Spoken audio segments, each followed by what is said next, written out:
Le Conseil des ministres s'est réuni ce mercredi 26 février 2025 sous la présidence de M. Patrice Talon, président de la République.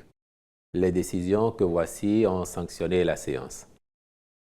Au chapitre des mesures normatives, en point 1, mesures incitatives au profit des praticiens spécialistes, médecins spécialistes et médecins généralistes. Au terme du recrutement de 1600 agents contractuels de droit public de l'État organisé en 2021 pour le compte du ministère de la Santé, 1331 agents ont pris service et sont restés à leur poste de travail, soit 83% de l'effectif attendu. Si ces efforts permettent de mettre des agents qualifiés à la disposition des formations sanitaires, aux fins de délivrer des prestations appropriées aux populations, il y a cependant que des communes ont besoin d'être mieux couvertes en personnel de santé. C'est pourquoi il s'organise actuellement le recrutement d'agents contractuels de droit public des collectivités territoriales décentralisées appartenant quasi exclusivement au corps des personnels médical et paramédical. En vue de favoriser le maintien au poste des intéressés, il est prévu les mesures incitatives telles qu'une prime d'engagement au service public et à la carrière hospitalière et une indemnité de zone d'exercice aux praticiens spécialistes, aux médecins spécialistes et aux médecins généralistes. En point 2. Dispositions dérogatoires à la limite d'âge d'accès à la fonction publique pour le recrutement aux emplois publics vacants dans le secteur de la santé. Dans le cadre du concours de recrutement de 796 agents au profit du ministère de la Santé, des candidats au profil spécifique comme des médecins spécialistes figurent parmi les postulants, mais ont atteint la limite d'âge de 40 ans fixée par la loi portant statut général de la fonction publique pour les catégories B et A.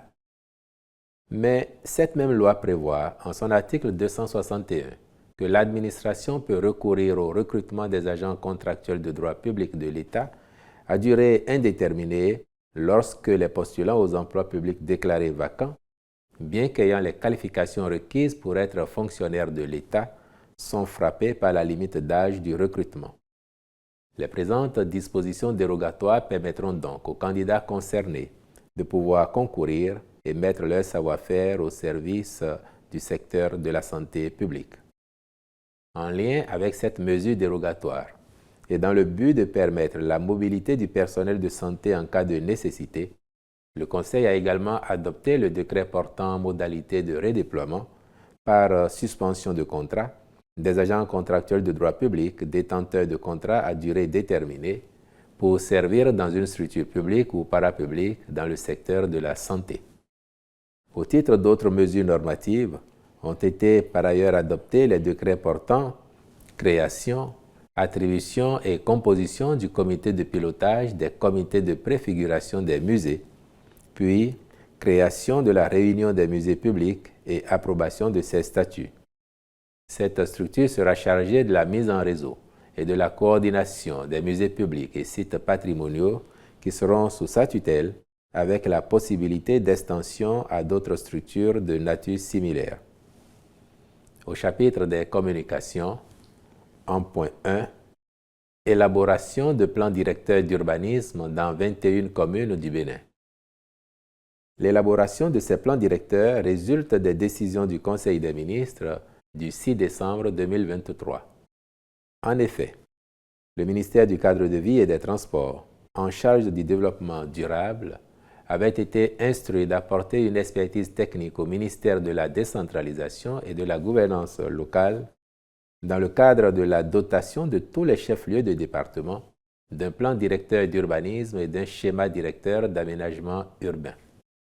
Il en est de même de tous les centres agglomérés des communes dont l'importance est avérée, l'objectif étant de réglementer le contrôle de l'urbanisme et l'opérationnalisation des lotissements remembrements urbains.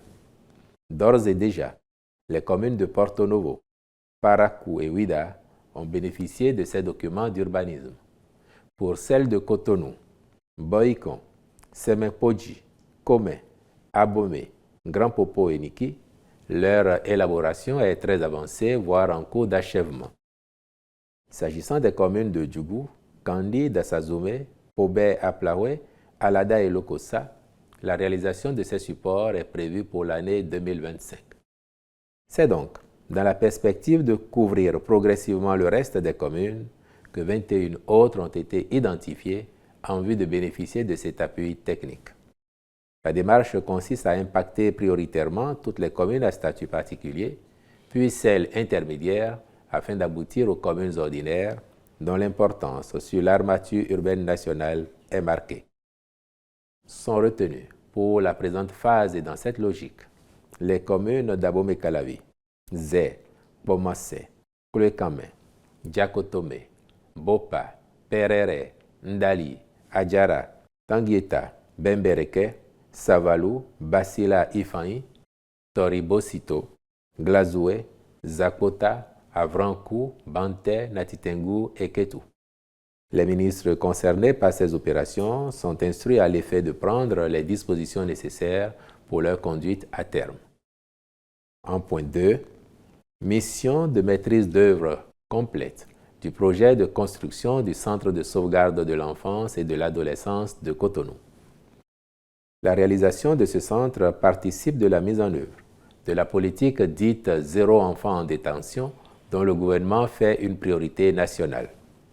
Cette politique vise à assurer principalement le respect des droits fondamentaux des mineurs en conflit avec la loi, tout en leur garantissant un traitement conforme aux standards internationaux.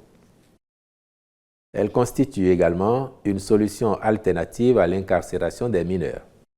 Aussi, le Conseil a-t-il autorisé la contractualisation avec un cabinet expérimenté pour la mission de maîtrise d'œuvre complète relative à la conduite diligente du projet de construction du dit centre. S'agissant des rencontres et manifestations internationales, il a été autorisé, sous cette rubrique, la participation du Bénin à la 353e session du Conseil d'administration du Bureau international du travail BIT à Genève, en Suisse, du 10 au 20 mars 2025. Enfin, au chapitre des mesures individuelles, les nominations suivantes ont été prononcées. Au ministère de l'Économie et des Finances, en charge de la coopération. Conseil technique à l'économie, M. Sani Yaya. Conseil technique aux financements internationaux, M. Ghislain Hologan. Au ministère des Affaires étrangères, ambassadeur extraordinaire et plénipotentiaire du Bénin près les pays ci-après. République populaire de Chine, M. Franck E.W. Adjagba. État du Qatar, M. Nououm Bida Youssoufou Abdourahmani. État du Koweït, M. Badirou Aguemon. République de l'Inde, M. Eric Jean-Marie Zinsou. Royaume du Maroc, M. Joseph Ahanzo. États-Unis d'Amérique, Mme Agnola Ahouamenou. Au ministère des Affaires sociales et de la microfinance, Directeur général du Fonds national de microfinance, M. Adeyemi Joël Afoyon. Directeur de la planification, de l'administration et des finances, M. Noutaï Rodrigue Onkpehedji. Au ministère des Sports, Secrétaire général adjoint du ministère, M. Dosso Nestor Mignawande, je vous remercie.